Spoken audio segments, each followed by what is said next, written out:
السلام عليكم ورحمة الله وبركاته.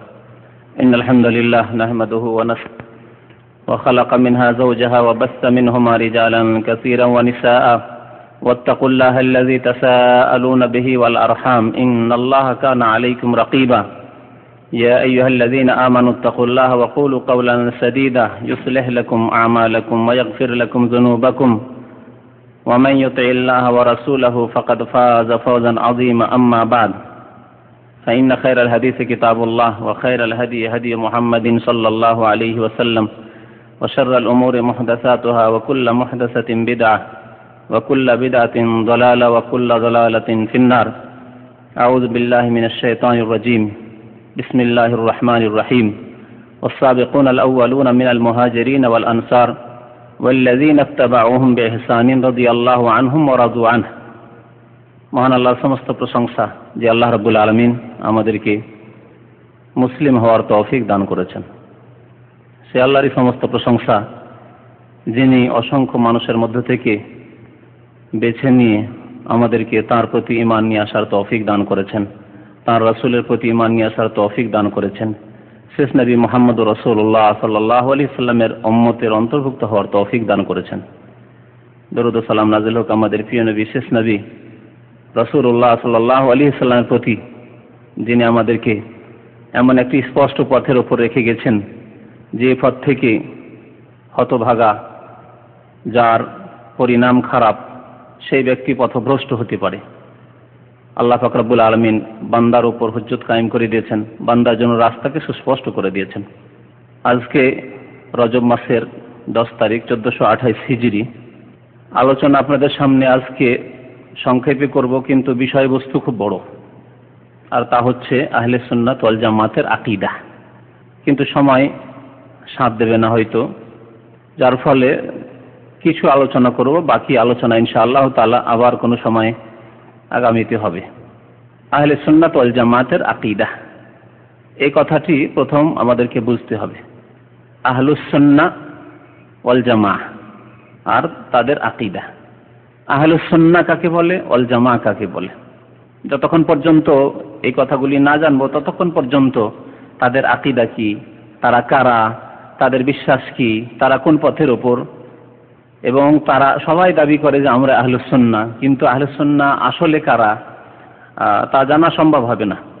যার ফলে আহলুস সুন্নাহ কারা তাদেরকে জানতে হবে। আহল শব্দটি আরবি শব্দ, আর সুন্নাহ শব্দ আরবি শব্দ, আর জামাত শব্দ আরবি শব্দ, আকীদাও আরবি শব্দ, সবগুলি আরবি শব্দ। আহল মানে পরিবার হয়, আহল মানে বংশ হয়, আহল মানে ওয়ালা হয়, বিশিষ্ট হয়। আহলুস সুন্নাহ মানে সুন্নতওয়ালা, যাদের কাছে সুন্নত আছে, আহলুস সুন্নাহ। আবার সুন্নত কাকে বলে? সুন্নতের শাব্দিক অর্থ হচ্ছে রাস্তা, সুন্নতের শাব্দিক অর্থ হচ্ছে আদর্শ। দুনিয়ার রাস্তার ক্ষেত্রে রাস্তা, আর কোন মানুষের আদর্শের ক্ষেত্রে আদর্শ। জি, তরিকা, পদ্ধতি, এগুলি হচ্ছে সুন্নাতের অর্থ। তো তাহলে সুন্নাত, এই সুন্নাত থেকে কোন সুন্নাতকে উদ্দেশ্য করা হয়েছে যে এই সুন্নতওয়ালা ওরা? আহলুস সুন্নাত মানে সুন্নতওয়ালা। এই ক্ষেত্রে স্পষ্টই কথা, সবাই জবাব দিবেন যে সেই সুন্নত হচ্ছে কার? রাসূলুল্লাহ সাল্লাল্লাহু আলাইহি সাল্লামের সুন্নত। অর্থাৎ আহলুস সুন্নাহ কারা? যারা আল্লাহ রসুল সাল্লাল্লাহু আলাইহি সাল্লামের আদর্শওয়ালা, যাদের মধ্যে আল্লাহ রসুল সাল্লাল্লাহু আলাইহি সাল্লামের আদর্শ রয়েছে, তাদের বিশ্বাসে, তাদের ঈমানে, তাদের কর্মে, আমলে, যাদের আকীদায় এবং আমলে রাসূলুল্লাহ সাল্লাল্লাহু আলাইহি সাল্লামের সুন্নত বা আদর্শ রয়েছে, তারাই হচ্ছে আহলুস সুন্নাহ। আর ওয়াল জামাআহ, জামাত মানে দল। তাহলে ওয়াল জামাআহ মানে আহলুল জামাআহ, জামাতওয়ালা।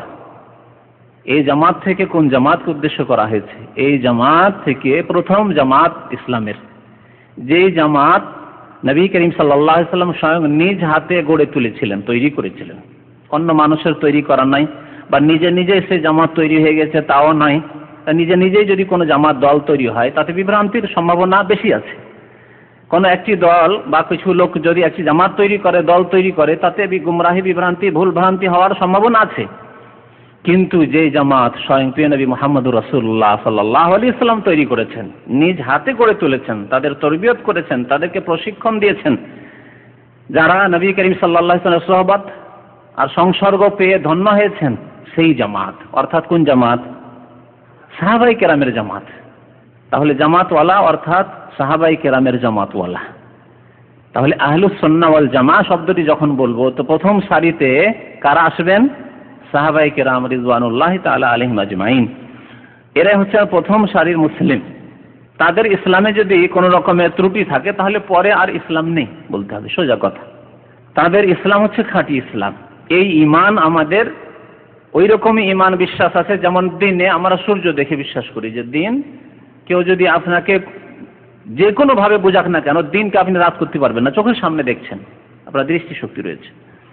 তো দিনের মতো স্পষ্ট সাহাবায়ে কেরামরা সত্য পথে ছিলেন, যাদেরকে এমন এক ব্যক্তিত্ব তৈরি করেছেন প্রশিক্ষণ দিয়ে, যার কাছে সকাল বিকাল ওহী নিয়ে আসেন জিবরাইল আলাইহিস সালাম।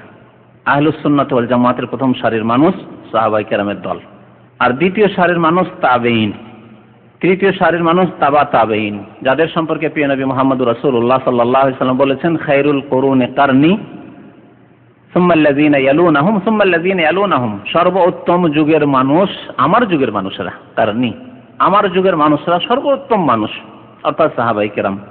সুম্মাল্লাযীনা ইয়ালুনাহুম, তারপরে ওই লোকেরা যারা তাদের পরে পরেই আসবে অর্থাৎ তাবেঈন। তাবেঈন যারা নবী করিম সাল্লাল্লাহু আলাইহি ওয়াসাল্লামের কোনো এক অথবা একাধিক সাহাবীর সাথে সাক্ষাৎ করেছেন ঈমানের অবস্থায়, ইসলামের অবস্থায়, তাবেঈন।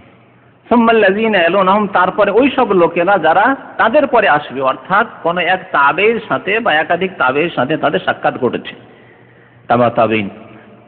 তারপরের যুগ সম্পর্কে নবী করিম সাল্লাল্লাহু আলাইহি ওয়াসাল্লাম বলেছেন মায়াফশুল কাযিব, তারপরে মিথ্যা এত ব্যাপক আকার ধারণ করবে, ঘরে ঘরে পরিবারে গ্রামে গ্রামে যেখানে সেখানে মিথ্যার ছড়াছড়ি, ধর্মের নামে মিথ্যাবাজি, আর নিজের কারবার আদান প্রদান চলাফেরার ক্ষেত্রে মিথ্যা, পারিবারিক ক্ষেত্রে মিথ্যা, সমস্ত ক্ষেত্রে মিথ্যা ছড়িয়ে পড়বে।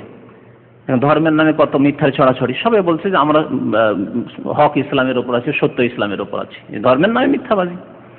তো তাহলে আহলুস সুন্নাহ ওয়াল জামাত সাহাবায়ে কেরাম, তাবেঈন, তাবা তাবেঈন, তাদের সম্পর্কে আল্লাহ পাক রব্বুল আলামিন কি বলছেন শুনুন।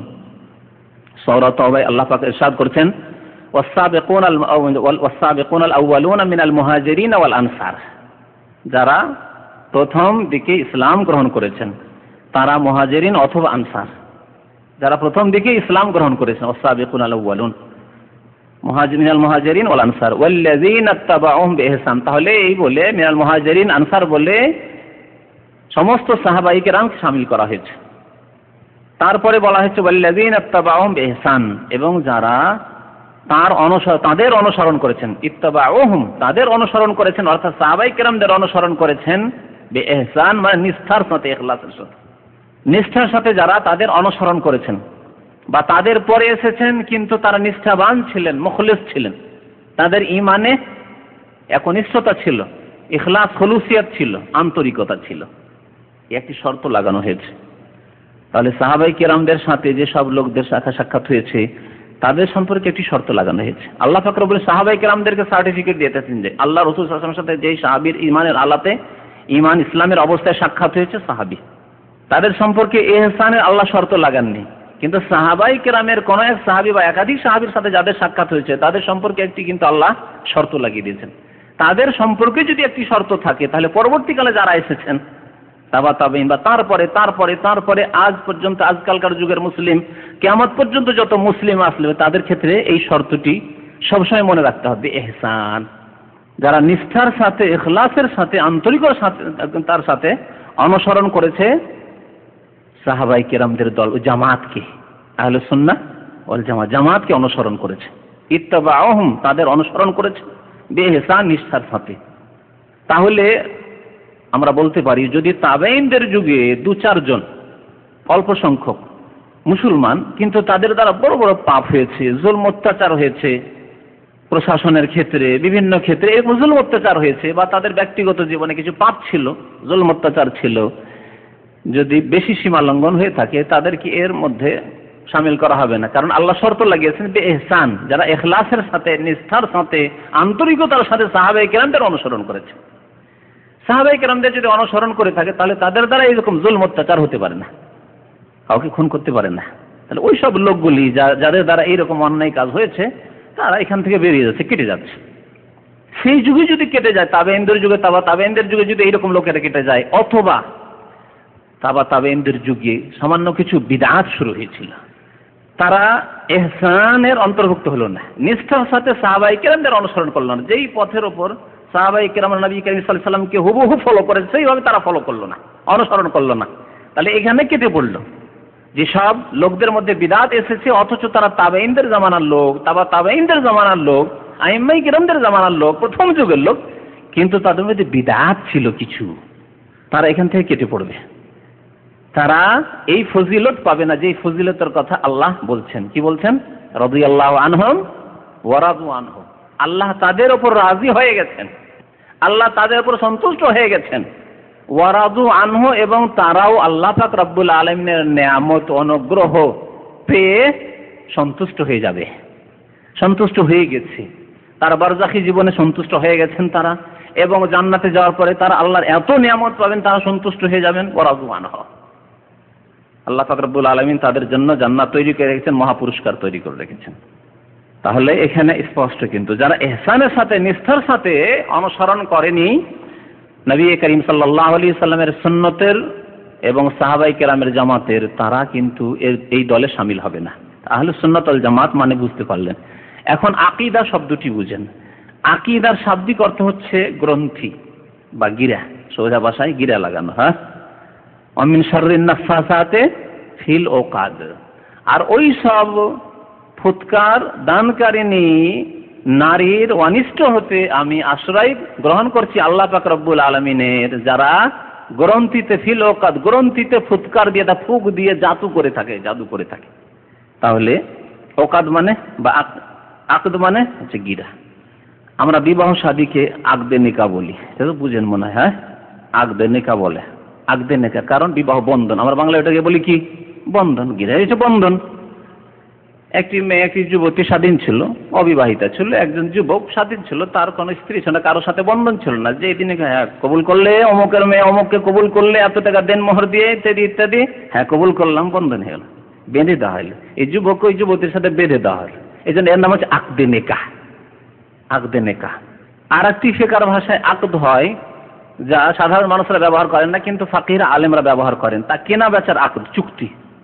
আপনি একটা জিনিস বিক্রি করছেন, আর আরেকজন খরিদ করছে আপনার কাছ থেকে, যে চুক্তি হলো এত টাকা দাম হলো, আমি এটা কিনে নিলাম, এর নাম হচ্ছে আকদুল বাই, কেনা বেচার আকদ, চুক্তি। এটা গিরা হয়ে গেল, অকার্য কথাবার্তা হয়ে গেল। যেই ব্যক্তি পাকা কথা কয়ে নিয়েছে তাকে নিতে হবে আর আপনাকে দিতে হবে। আপনি বিক্রি করে দিলেন, কথা দিয়ে দিলেন, তা বলছেন না ভাই দেওয়া হলো না, আমি লস খেয়ে যাচ্ছি। না, কথা দিয়ে দিয়েছেন আপনি, তবে সে যদি ছেড়ে দেয় সেটা তার ব্যাপার। হ্যাঁ নিয়ে নিলাম ভাই, আর কোনো দোষ নেই মাল সামানে, আর বলছেন না ভাই, পাকা কথাবার্তা করার পরে আগদ করার বলছেন না নেব না, না, এ হচ্ছে গিরা। হ্যাঁ, গিরা লেগে গেছে, কেনা বেচার এখন এখানে গিরা লেগে গেছে, বন্ধন হয়ে গেছে, বিবাহ বন্ধন হয়ে গেছে। বিবাহ বন্ধনের পর বলছেন না না না না না আমি ওর ভাত খাবো না, তাহলে আবার তালাক না হলে বেরোতে পারবে না, ঘরে ঢুকে পড়েছে। হ্যাঁ, বিবাহ বন্ধনের মধ্যে এমন এক ঘরে ঢুকে পড়েছে যে তালাক না হলে আর বের হওয়া যাবে না এই ঘর থেকে। তুমি ওর স্ত্রী, রাজি থাকো আর না থাকো এখন, কিন্তু তুমি কবুল করো, তোমার ওলি বলেছে যে তুমি রাজি আছো, আর তার রেজামন্দি যথেষ্ট, আর তোমাকে কবুল করে নিয়েছে একজন। আকদে গিরা, বন্ধন হয়ে গেছে। তো আকীদা বলে শাব্দিক অর্থ কি? গিরা কি? তো আকীদা বিশ্বাস, ঈমানের বিশ্বাসগুলিকে ইসলামী শরীয়তে, ইসলামের পরিভাষায় আকীদা এই জন্য বলা হচ্ছে যেগুলি খুব শক্ত জিনিস। এগুলি গিরার মতো শক্ত জিনিস, তার চাইতে বেশি শক্ত জিনিস। গিরাও তো অনেক সময় খোলা যায়, আর অনেক সময় খুব শক্ত গিরা পড়ে গেলে খোলা মুশকিল, শক্ত বাঁধন হলে খোলাও মুশকিল। তো আকীদা এমন এক জিনিস, এমন এক বস্তু যে বিশ্বাস করে নিলে তা তার মগজ থেকে সরানো খুব মুশকিল, যদিও ভুল বিশ্বাস করে আছে। এই জন্য আকীদাকে দুই ভাগে ভাগ করা হয়েছে, আকীদা সহিহা, বিশুদ্ধ আকীদা, সঠিক আকীদা, আর আকীদায়ে ফাসেদা বা আকীদায়ে বাতিলা, বাতিল আকীদা, ভ্রান্ত মতবাদ, ভ্রান্ত বিশ্বাস। আজকে সারা বিশ্বে মানুষ দুই শ্রেণীর আছে, সঠিক বিশ্বাস রাখে আর ভ্রান্ত বিশ্বাস রাখে। মুসলিম সমাজেও এইরকমই, যখন বিরাট ঢোকা শুরু হয়েছে, যখন কুসংস্কার ঢোকা শুরু হয়েছে, তখন বহু মুসলিম, যদিও তারা জন্মগত মুসলিম, তারা ভ্রান্ত আকীদার শিকার হয়ে গেছে। তাহলে তাদের মধ্যে দুই রকম আকীদা পাওয়া যায়। কতক মুসলিম আছে যাদের আকীদা হচ্ছে আকীদা সহিহা, বিশুদ্ধ বিশ্বাস, অকাট্য গিরা লেগে আছে এবং সেই বিশ্বাস তার গিরা হচ্ছে ঠিক। আর কতক লোক আছে যে তার বাঁধন লেগে গেছে কিন্তু সেই বাঁধন ভুল, ভ্রান্ত বাঁধন।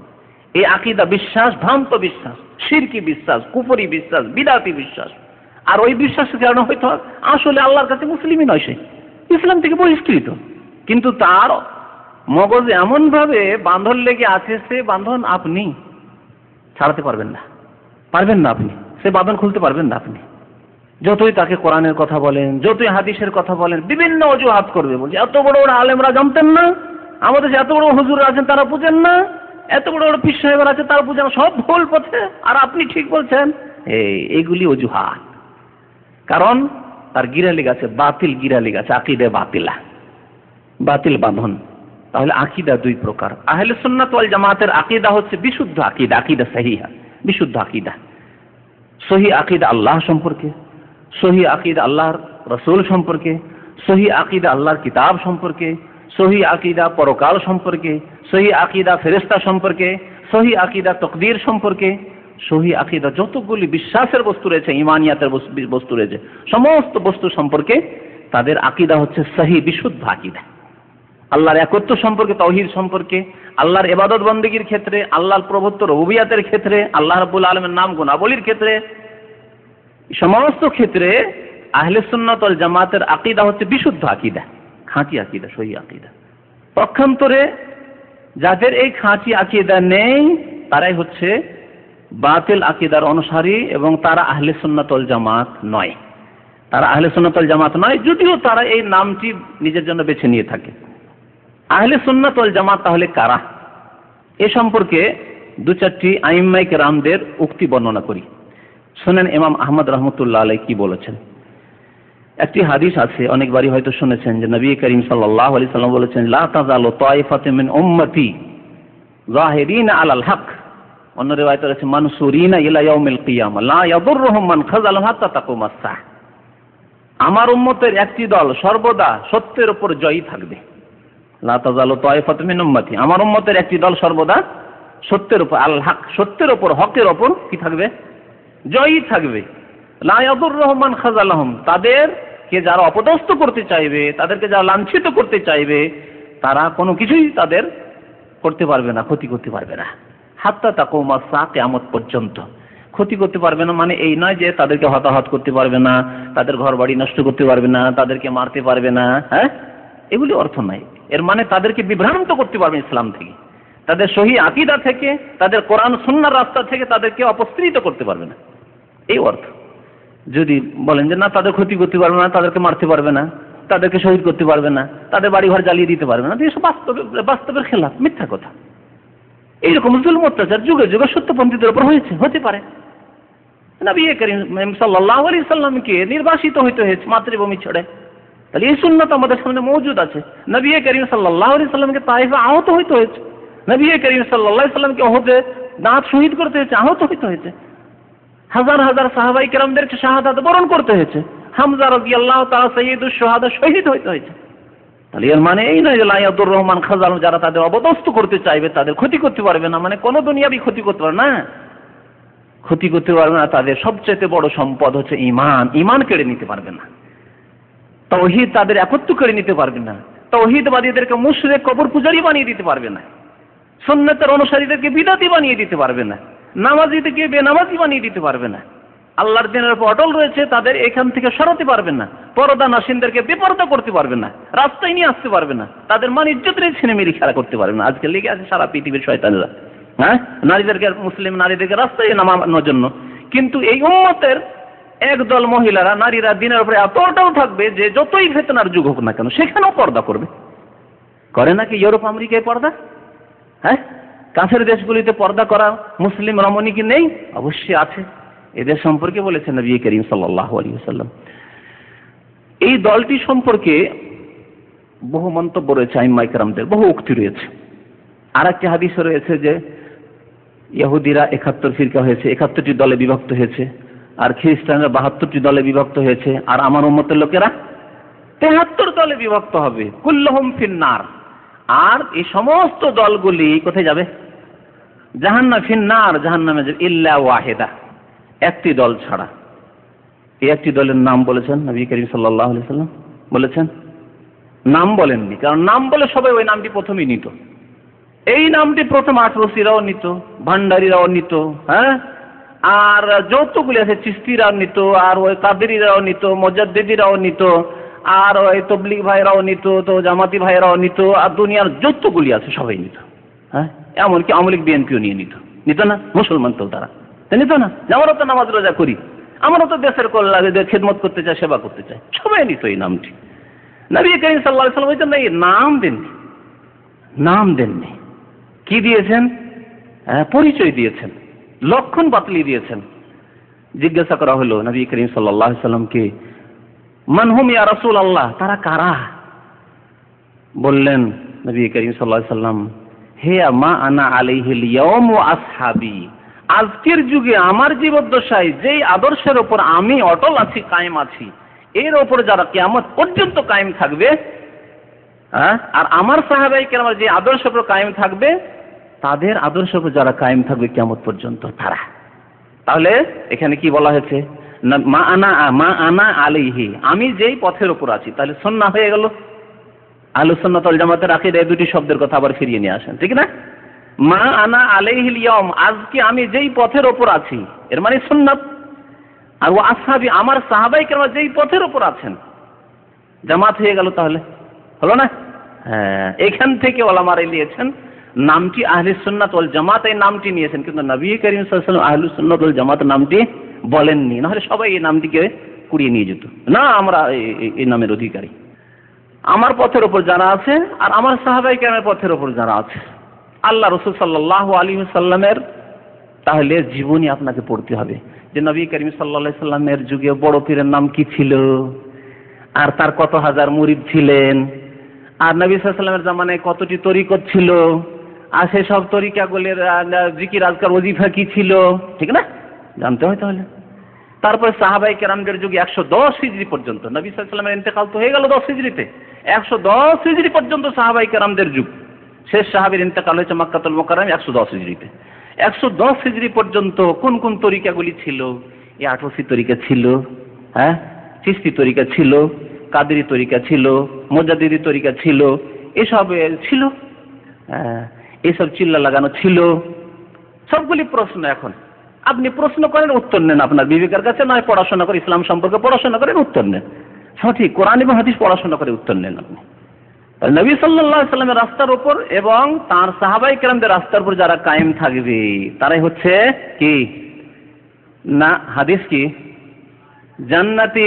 জান্নাতি দল, একটি দল, ফিরকা নাজিয়া, নাজাত প্রাপ্ত, মুক্তি প্রাপ্ত দল। সমস্ত জাহান্নামে যাবে, কিন্তু ওই দলটি জান্নাতে যাবে যেই দলটি আমার রাস্তার উপর এবং আমার সাহাবায়ে কেরামের রাস্তার উপর, ঠিক না? তাহলে একটি হচ্ছে নাজাত প্রাপ্ত দল, মুক্তিপ্রাপ্ত দল, আরেকটি হচ্ছে সাহায্যপ্রাপ্ত দল। সাহায্যপ্রাপ্ত থাকবে, তাদের কেউ ক্ষতি করতে পারবে না। এদের সম্পর্কে জিজ্ঞাসা করা হয় ইমাম আহমদ বিন হাম্বল রহমতুল্লাহ আলাইহি, তিনি বলছেন তাদের সম্পর্কে শুনেন, ইনলাম ইয়াকুনু আহলাল হাদিস ফালা আদরি মানহুম, তারা যদি হাদিসের অনুসারী না হয়, তাহলে আমি জানি না যে আর পৃথিবীতে কোন মুসলিম আছে, কোন মানুষ আছে যারা সাহায্যপ্রাপ্ত দল, যারা নাজাতপ্রাপ্ত দল, যারা আহলে সুন্নাহ ওয়াল জামাত। ইনলাম ইয়াকুনু আহলাল হাদিস, তারা যদি হাদিসের অনুসারী না হয়। আর হাদিসের অনুসারী মানে অনেকে আবার প্রশ্ন করে, তাহলে তারা তো হাদিসের অনুসারী, তাহলে তো কোরআন মানে না, তাহলে মুসলমান কি করে? যদি এইরকম প্রশ্ন করে দেয় তখন হতভম্ব, আপনার ইলম না থাকলে হতভম্ব, এই কথা তো ঠিকই, কোরআনই মানে না, হাদিস মানে কি হবে, ঠিক না? দিল আপনাকে বিভ্রান্ত করে, আপনি হতভম্ব, কি জবাব দেব রে ভাই? আল্লাহ পাক রব্বুল আলামিন 7টি আয়াতে কোরআনে কারীমকে হাদিস বলেছেন। আল্লাহু নাযালা আহসানাল হাদিস, আল্লাহ পাক রব্বুল আলামিন সর্বোত্তম হাদিস নাযিল করেছেন। আল্লাহ কি নাযিল করেছেন? কোরআন নয়। ফাবিআইয়ি হাদিসিন বাদাহু ইউমিনুন, এই কোরআনের পর আর কোন হাদিসের উপর ঈমান নিয়ে আসবে? আফামিন হাযাল হাদিসে তাজাবুন, তোমরা এই হাদিস কোরআনে পাক পাওয়ার পরেও তোমরা আশ্চর্য হচ্ছ? হ্যাঁ, তোমার আশ্চর্য হচ্ছে যে এটা সত্য দিন কি করে হইতে পারে, এগুলি সত্য কথা কি করে হইতে পারে, আরো কোনো সত্য কথা হইতে পারে? আল্লাহ কোরআনে কারীমে এখানে বিহাযাল হাদিস, এই হাদিস আল্লাহ বলছেন সূরা কাহফে লাআল্লাকা বাখিউন নাফসাকা ইন লাম ইউমিনু বিহাযাল হাদিস আসাফা। হে নবী মুহাম্মদ সাল্লাল্লাহু আলাইহি ওয়াসাল্লাম, লাআল্লাকা বাখিউন নাফসাক, মনে হচ্ছে যে আপনি নিজেকে ধ্বংস করে ফেলবেন, মরে যাবেন আপনি, হ্যাঁ, আত্মহত্যা করে মরে যাবেন, না হয় আপনি হার্ট অ্যাটাক করে মরে যাবেন। বাখিউন নাফসাকা, মানুষ যখন কোনো জিনিসের জন্য খুব বেশি টেনশন করতে লাগে তখন মরমর অবস্থা, জানি না কখন মরে যায়, এত টেনশন করে, এর ঘুম নাই, সব হারাম হয়ে গেছে, কখন মরে যেতে পারে। আল্লাহ তাই বলছেন, এত পেরেশান নবী করিম সাল্লাল্লাহু আলাইহি ওয়াসাল্লাম আবু জাহাল, আবুল আহব, মক্কার কাফের নেতাদেরকে মুসলমান বানানোর জন্য, যে আল্লাহ করে এদেরকে তো জান্নাতের দিকে নিয়ে যায়, সব জাহান্নামে চলে যাবে, আমার বংশধর সব জাহান্নামে চলে যাবে। তারাই ইসলাম গ্রহণ করতে চায় না, এই গরিব দুঃখীরা ইসলাম গ্রহণ করছে, বেলাল, সোহাইব, আম্মার, ইয়াসির, সুমাইয়া। আর এই পয়সাওয়ালাগুলি, এই নেতৃস্থানীয় ব্যক্তি, এই কুরাইশের নেতারা, কুরাইশ সম্ভ্রান্ত লোকেরা, এই কাবার মুতাওয়াল্লিরা, এরাই সব কাফের ফাসিক, এরা ইসলাম গ্রহণ করতে চায় না। যখন খুব ব্যতিব্যস্ত তাদের ইসলামের জন্য, আল্লাহ সান্ত্বনা দিচ্ছেন, লাআল্লাকা বাখিউন নাফসাকা, আপনি মনে হচ্ছে যে নিজেকে হত্যা করে ফেলবেন, ধ্বংস করে ফেলবেন। ইন লাম ইউমিনু বিহাযাল হাদিস, যদি এরা এই হাদিসের প্রতি ঈমান না নিয়ে আসে। কোন হাদিস ছিল তখন? কোরআনে কারীম নাযিল হচ্ছে। আসাফা, আপনি আফসোস করে, আক্ষেপ করে মনে হচ্ছে আপনি শেষ হয়ে যাবেন। বিহাযাল হাদিস, তাহলে কোরআনে কারীম আল্লাহর হাদিস। হাদিসের শাব্দিক অর্থ জেনে নিলেই সহজ খুব বোঝা। হাদিস মানে হচ্ছে কথা, হাদিস মানে হচ্ছে কথা। এই জন্য হাদিস আপোষের কথোপকথনকে আজকাল এখানে যেটাকে স্পিকিং বলছেন আরবিতে, আরবিতে ওটাকে বলা হচ্ছে মুহাদাসা, ইংরেজিতে বলছেন স্পিকিং, ওটাকে বলছে মুহাদাসা, মানে কথোপকথন। হ্যাঁ, তো মুহাদাসা ওই হাদিস থেকে। তো আল্লাহর হাদিস, আল্লাহর বাণী হচ্ছে কোরআনে কারীম। আর রাসূলুল্লাহ সাল্লাল্লাহু আলাইহি ওয়াসাল্লামের বাণী, রাসূলুল্লাহ সাল্লাল্লাহু আলাইহি ওয়াসাল্লামের কর্ম, রাসূলুল্লাহ সাল্লাল্লাহু আলাইহি ওয়াসাল্লামের অনুমোদন, তার নাম হচ্ছে হাদিসে রাসূল। রাসূলুল্লাহ সাল্লাল্লাহু আলাইহি ওয়াসাল্লামের হাদিস, রাসূলুল্লাহ সাল্লাল্লাহু আলাইহি ওয়াসাল্লামের কথা বা কর্ম। তো তাহলে ইমাম আহমদ বিন হাম্বলের কথা এখন বুঝতে সুবিধা হবে। তিনি কি বলছেন? ইল্লাম ইয়াকুনু আহলাল হাদিস, এই সাহায্যপ্রাপ্ত দল, এই মুক্তিপ্রাপ্ত দল, এই উম্মতের যারা সর্বদাই সর্বজয়ী থাকবে এবং সম্মানিত থাকবে, হকের ওপর অটল থাকবে, তাদেরকে ক্ষতিগ্রস্ত করতে পারবে না, ইসলাম থেকে সরাতে পারবে না, শিরক বিদআত তাদের মধ্যে কেউ ঢোকাতে পারবে না, তাদেরকে গোমরাহ করতে পারবে না, তাদেরকে জাহান্নামের পথে নিয়ে যেতে পারবে না। এই দলটি যদি আহলুল হাদিস না হয়, কোরআন এবং হাদিসের অনুসারী না হয়, অন্য কোনো দলের নাম হয়, ফালা আদরি, তাহলে আমি জানি না মানহুম, আর কে হইতে পারে।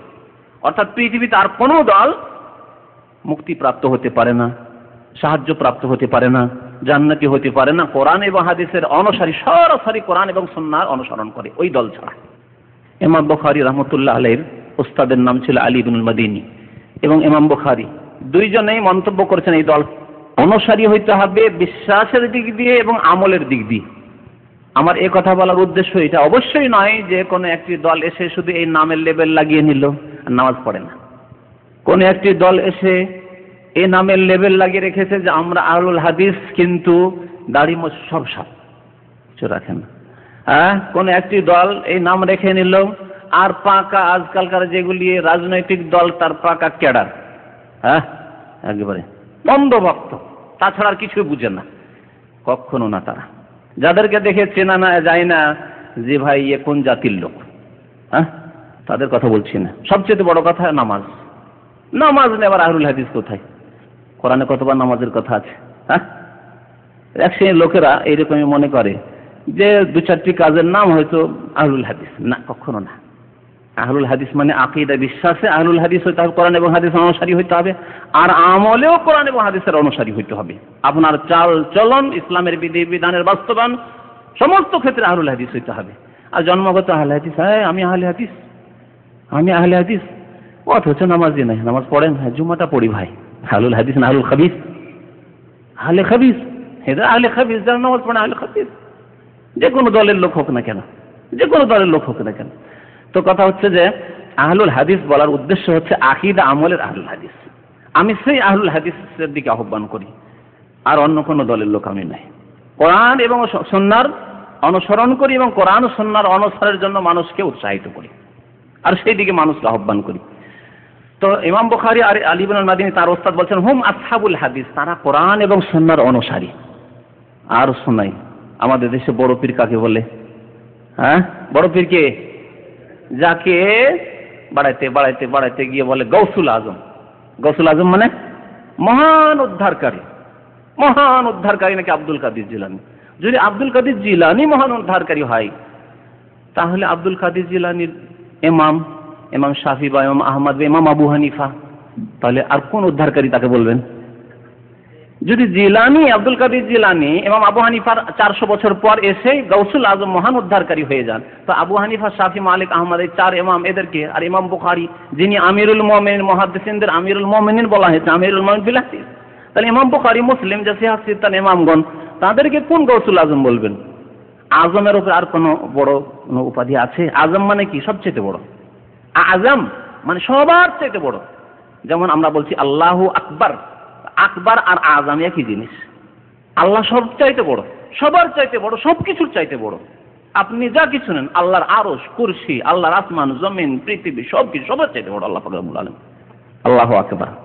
তাহলে যদি আব্দুল কাদের জিলানী বেচারাই এত বড় আজম হয়ে যায়, হ্যাঁ, গৌসুল আজম, তাহলে ইমাম আবু হানিফাকে কি নাম দেবেন?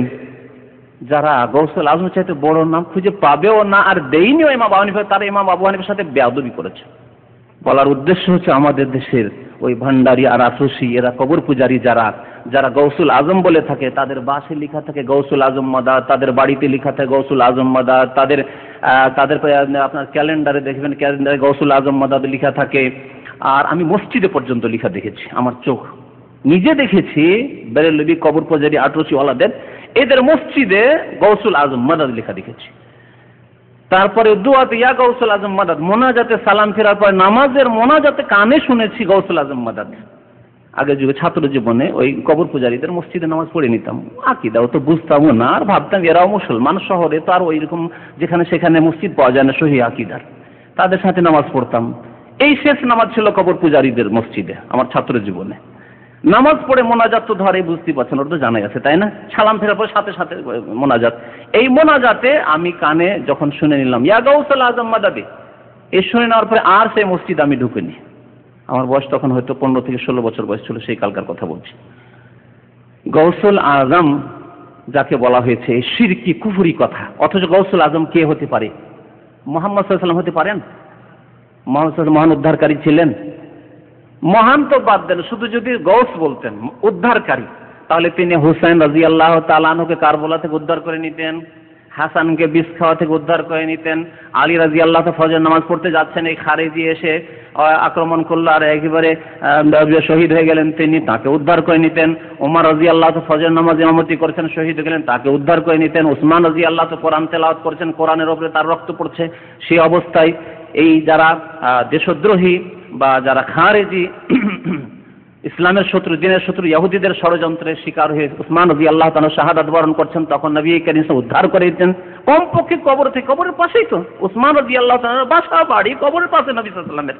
তিনি একটি আওয়াজ দিতেন কবর থেকে, যে এই বেয়াদবরা, তুমি আমার জামাই 2 মেয়ে যাকে দিয়েছি আর আমার সাহাবী উসমান রাদিয়াল্লাহু তাআলা আনহু আমার খলিফা, তার সাথে এই বেয়াদবি করতে এসেছো, তারপরে জুলম অত্যাচার করতে এসে উদ্ধার করতে পারলেন না? তো তিনি গৌসই তো হতে পারলেন না, আজম তো হদুরের কথা। গৌস হতে পারলেন? গৌস যদি হতেন মুহাম্মদুর রাসূলুল্লাহ সাল্লাল্লাহু আলাইহি ওয়াসাল্লাম, তাহলে তারপরে আজম সম্পর্কে চিন্তা করতাম যে আজমটা আবার কাকে দেওয়া যায়। মুহাম্মদ সাল্লাল্লাহু আলাইহি ওয়াসাল্লাম চাইতে বড় মানুষ আর পৃথিবীতে কি আছে? আছে কেউ? তাহলে আব্দুল কাদের জিলানী কি করে গৌসুল আজম হলো? আর তারপরে ঈমান কেমন করে থাকে? কি করে ঈমান থাকে? আউযু বিল্লাহি মিনাশ শাইতানির রাজিম। শিরক কুফরি দিয়ে কেমন করে ইবলিস শয়তান মুসলিম জাতিকে গোমরাহ করেছে। কাফেরদের কথা বলছেন, ইহুদি নাসারাদের কথা, পৌত্তলিকদের কথা, যারা পথভ্রষ্ট গোমরাহ স্পষ্টভাবে হয়েছে, কিন্তু মুসলিমদেরকে কেমন করে জাহান্নামে চিরকালের জন্য নিয়ে গেছে এই গৌসুল আজম শব্দটি দিয়ে। শুধু কবরে সেজদা নাও যদি করে, শুধু বলে যে গৌসুল আজম আব্দুল কাদের জিলানী বড় মুশরিক হয়ে চিরকালে জাহান্নামে মারা যাবে, এতে কোনো সন্দেহ আছে নাকি? বুঝতে পারলেন তো? ব্যাখ্যা করে বলি দিলাম যে মুহাম্মদুর রাসূলুল্লাহ সাল্লাল্লাহু আলাইহি ওয়াসাল্লাম বলা যাবে না, আজম তো বলা, তার সাথে লাগানো দূরের কথা। মহান উদ্ধারকারী একমাত্র মহান আল্লাহ পাক রব্বুল আলামিন, যার নাম হচ্ছে আজিম, তিনি আজম, সবার চাইতে বড় তিনি, আর তিনি উদ্ধারকারী। ইজ তাস্তাগীসুনা রাব্বাকুম, আল্লাহ কোরআনে বলছেন যে হে নবী মুহাম্মদ সাল্লাল্লাহু আলাইহি ওয়াসাল্লাম, হে সাহাবায়ে কেরামরা, যুদ্ধের সময় যখন তোমরা তোমাদের রবের কাছে গৌস মানে ফরিয়াদ করছিলে, আল্লাহ উদ্ধার করো, আল্লাহ বাঁচাও আবু জাহল আবু লাহাব থেকে। বদর যুদ্ধের সময় ইজ তাস্তাগীসুনা রাব্বাকুম, যখন রবের কাছে তোমরা ফরিয়াদ তলব করছিলে, তাহলে গৌস ফরিয়াদ শুননেওয়ালা, যিনি মানুষের কান্না শোনেন, মানুষকে উদ্ধার করতে পারেন, সারা পৃথিবীর সৃষ্টি জগৎকে উদ্ধার করতে পারেন, তিনি একমাত্র আল্লাহ পাক রব্বুল আলামিন। তো আব্দুল কাদের জিলানী ফিরে আসে আবার আসল কথা। আব্দুল কাদের জিলানী রাহমাতুল্লাহ আলাইহ তিনি একজন আলেম ছিলেন, এর বেশি কিছু না। পীর ফির ওগুলো মানুষের বানানো, আর গৌসুল আজম মুশরিকদের কথা বলতে। তিনি একজন আলেম ছিলেন এবং তার কিতাবাদি থেকে বোঝা যায় যে তিনি একজন ভালো মানুষ ছিলেন, আলেমে দ্বীন ছিলেন, হক্কানি আলেম ছিলেন। তার কিতাব, প্রসিদ্ধ কিতাব রয়েছে গুনিয়াতুত তালেবিন, বাংলায় তর্জমা হয়েছে গুনিয়াতুত তালেবিন। এই কিতাব তার প্রসিদ্ধ কিতাব। একজন মানুষ মারা যাওয়ার পরে তার সম্পর্কে যদি আমাদেরকে কোনো সিদ্ধান্ত নিতে হয়, লোকটি ভালো না মন্দ, তার কিতাব থেকে আমরা সিদ্ধান্ত নিতে পারবো, ঠিক কিনা? কাজী নজরুল ইসলাম মারা গেছেন কিনা? এখন তার সম্পর্কে যদি দুইজন একজন বলেন না সে ছিল নাস্তিক, আরেক বলছেন না সে মুসলিম ছিল, তাহলে দলিল প্রমাণ কি হবে? দুইজনেই দেখেননি, তার যুগ পাননি। দুইজনের বয়সে 20-22 বছর বয়স, আপনাদের 25 বছর বয়স, তাহলে কাজী নজরুল ইসলামের যুগ পাননি। কেমন করে আপনার সঠিক সিদ্ধান্তে পৌঁছবেন?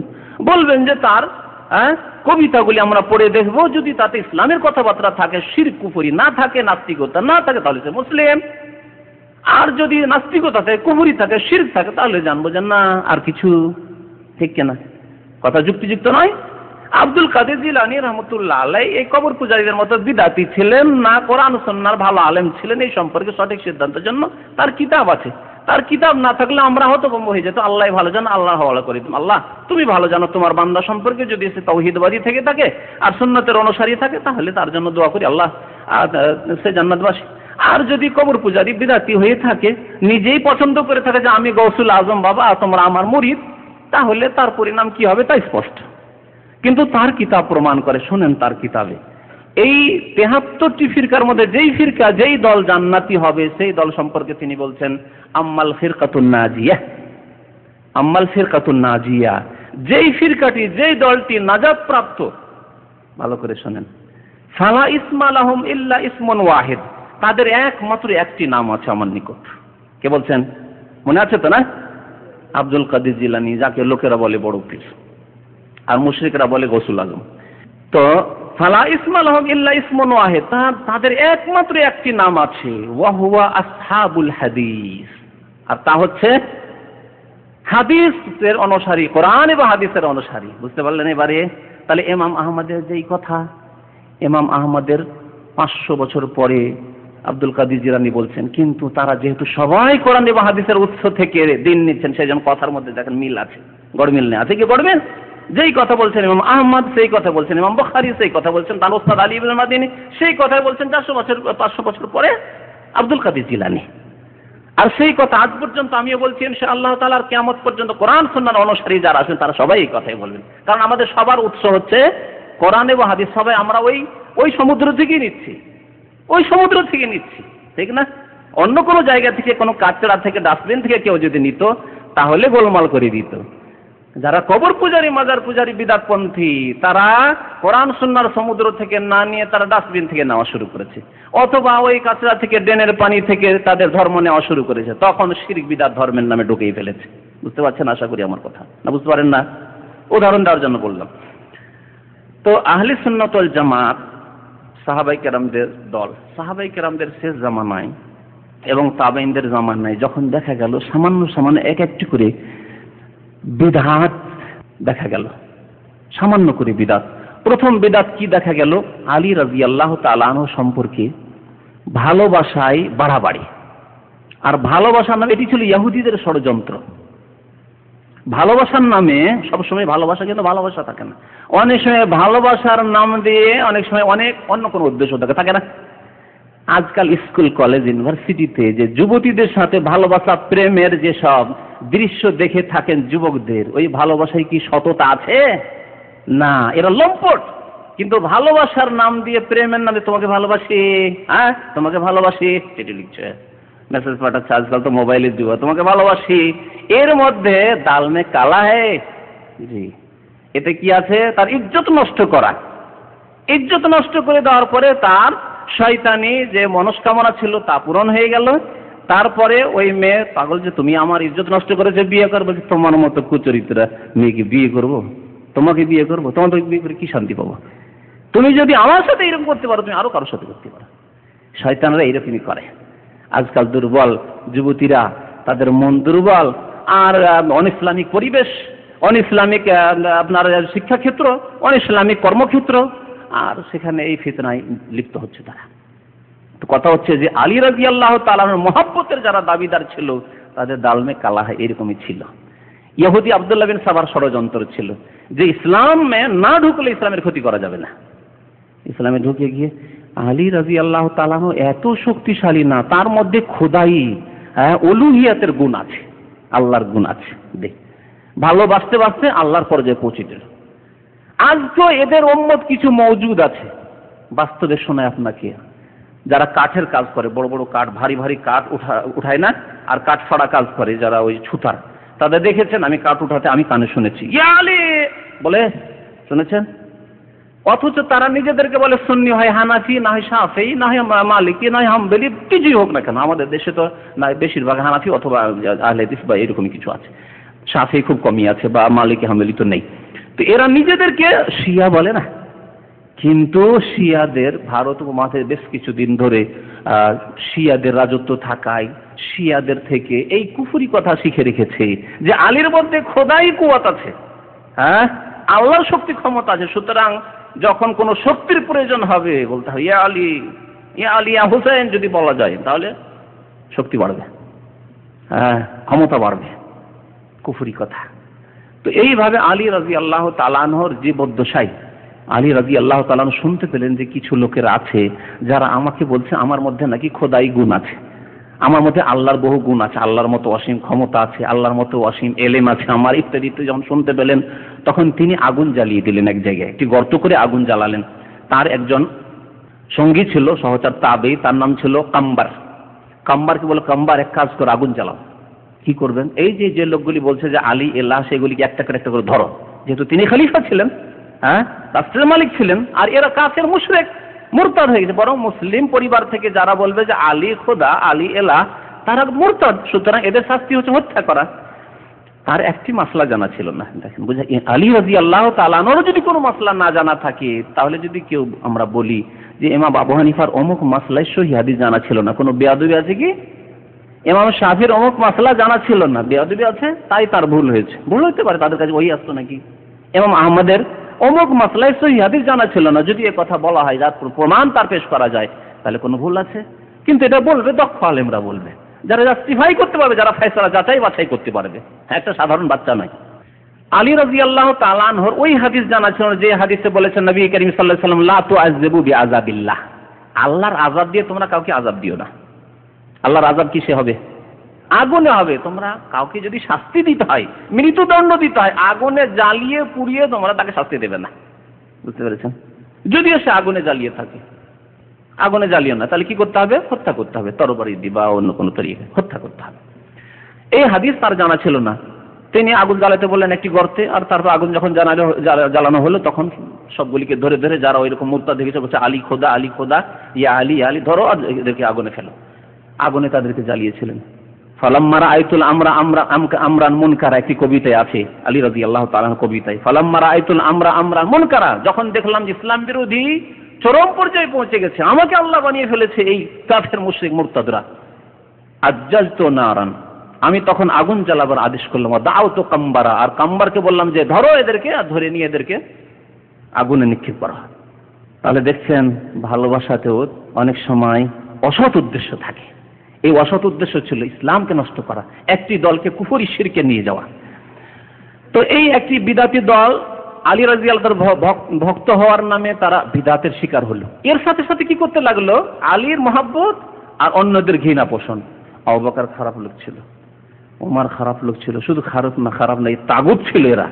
হ্যাঁ, এরা ছিল ইসলামের বড় শত্রু, এরা বেঈমানি করেছে, এরা আত্মসাৎ করেছে। প্রথম খলিফা হওয়ার অধিকারী আলী, এরা সরিয়ে দিয়েছে। তিনজন আবু বকর, ওমর, ওসমান, এরা জালেম, ইত্যাদি ইত্যাদি।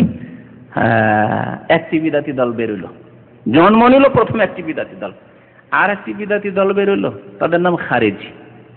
তারা বললো তোমার সাথে দ্বন্দ্ব হয়েছিল আলী, তোমার সাথেই ছিলাম আর তোমার সহযোগী ছিলাম আমরা, মুআবিয়া রাদিয়াল্লাহু তাআলা দ্বন্দ্ব হয়েছিল, এই দ্বন্দ্বে তোমরা তৃতীয় পক্ষের কথা সালিস কেন মানলে? সালিস মানে তো আল্লাহ এসে বিচার করবেন নাকি?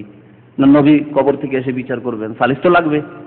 কিন্তু এত বেকুফ বিদাতি, এত বেকুফ হয়, তারা বলল সালিস কেন মানলে? যখন সালিস মেনে নিলে তুমি শিরিক করে দিলে, মুশরিক হয়ে গেলে। দেখলেন কেমন ভুল বুঝা?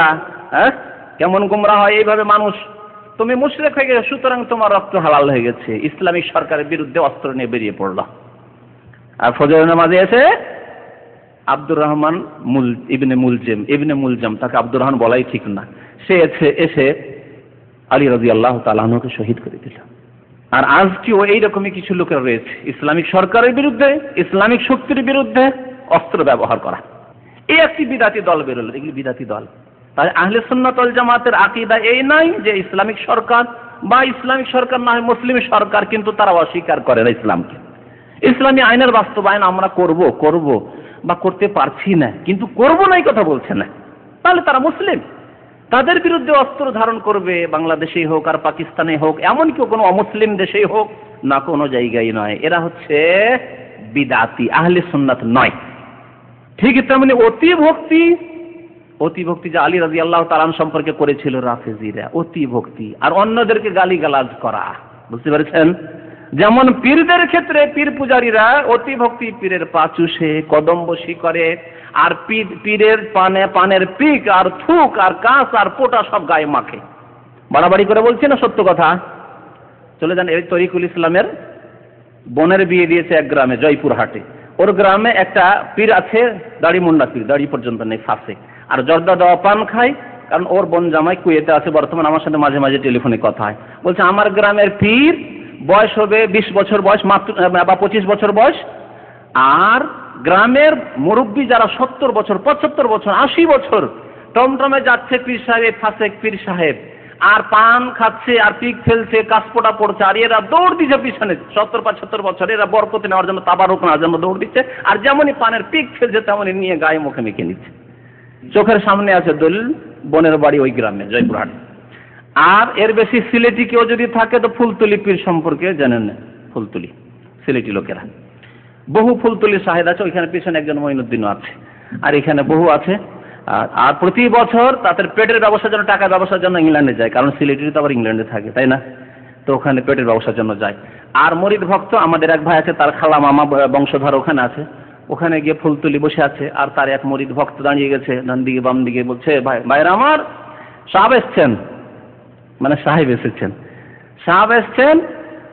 তাদের ভাষাটা অত জানি না, তবু সাহেবটা শুধু বললাম। তো আপনারা আল্লাহর হস্তে দান করেন, আর সাহেব আপনাদের সাথে ওয়াদা করছেন যে কাল কিয়ামতে হাসরের মাঠে একা তিনি জান্নাতে যাবেন না, আপনাদের সবাইকে নিয়ে জান্নাতে যাবেন। বুঝতে পারলেন? এই হচ্ছে পীর পূজা, অতি ভক্তি। দেখছেন, অতি ভক্তির বিদাত তাহলে শুরু হয়ে গেছিল তখন থেকে। এরা হলো কি তাহলে? আহলে বিদাত, আহলে সুন্নাত ওয়াল জামাত না, যাদের মধ্যে অতি ভক্তি রয়েছে।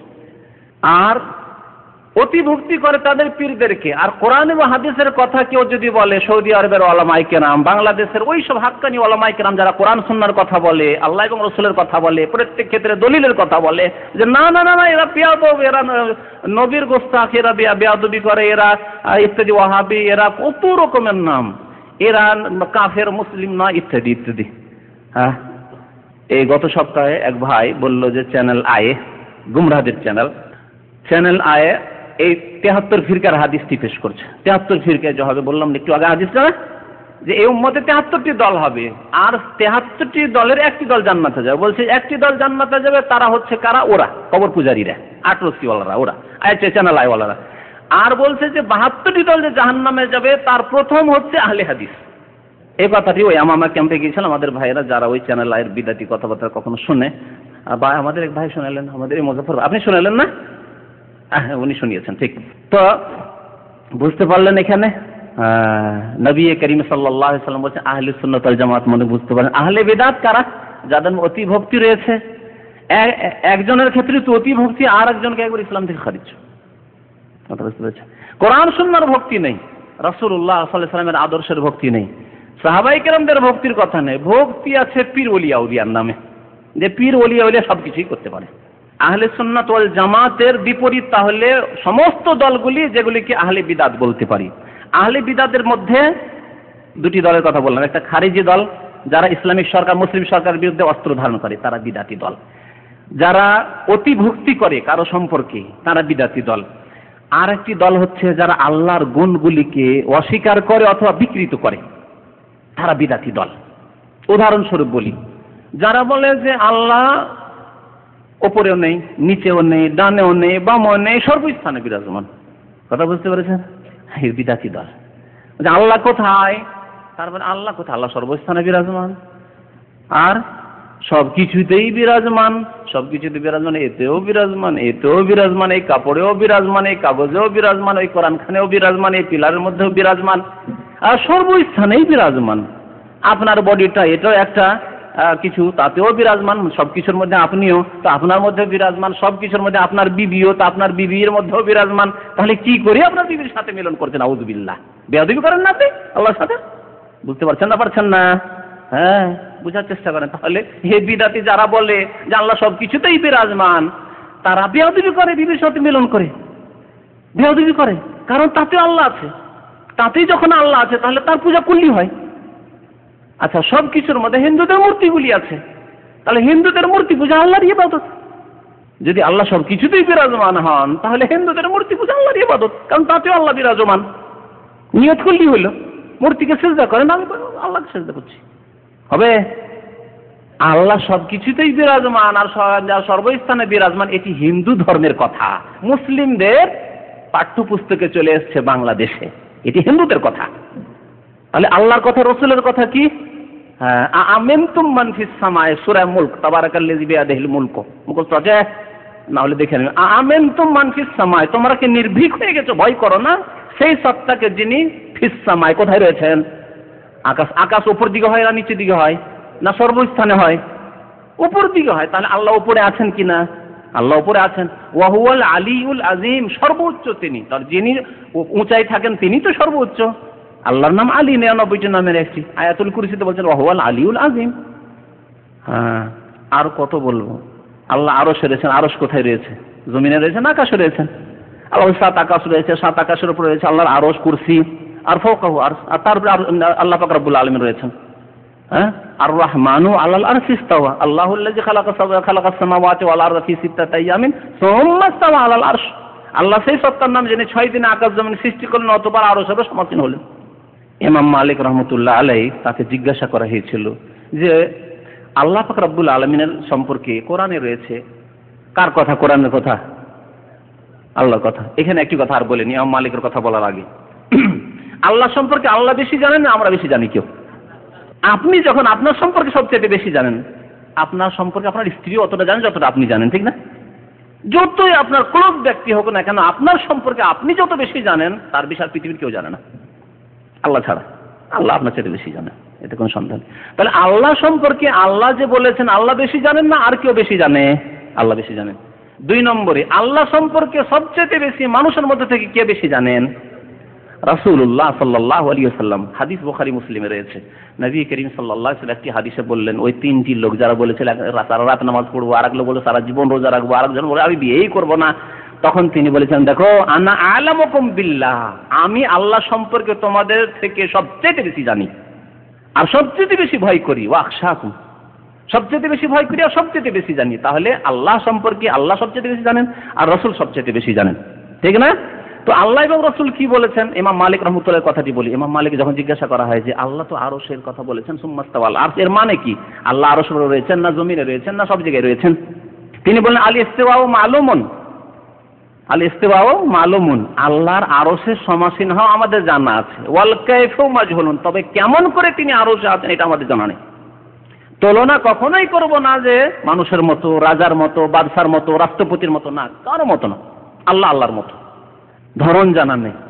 বলি একটি বুখারী শরীফের হাদিস, নবী সাল্লাল্লাহু আলাইহি ওয়াসাল্লামের কথা শুনেন। আল্লাহ সম্পর্কে নবী সবচেয়ে বেশি জানেন মানব জাতির মধ্য থেকে।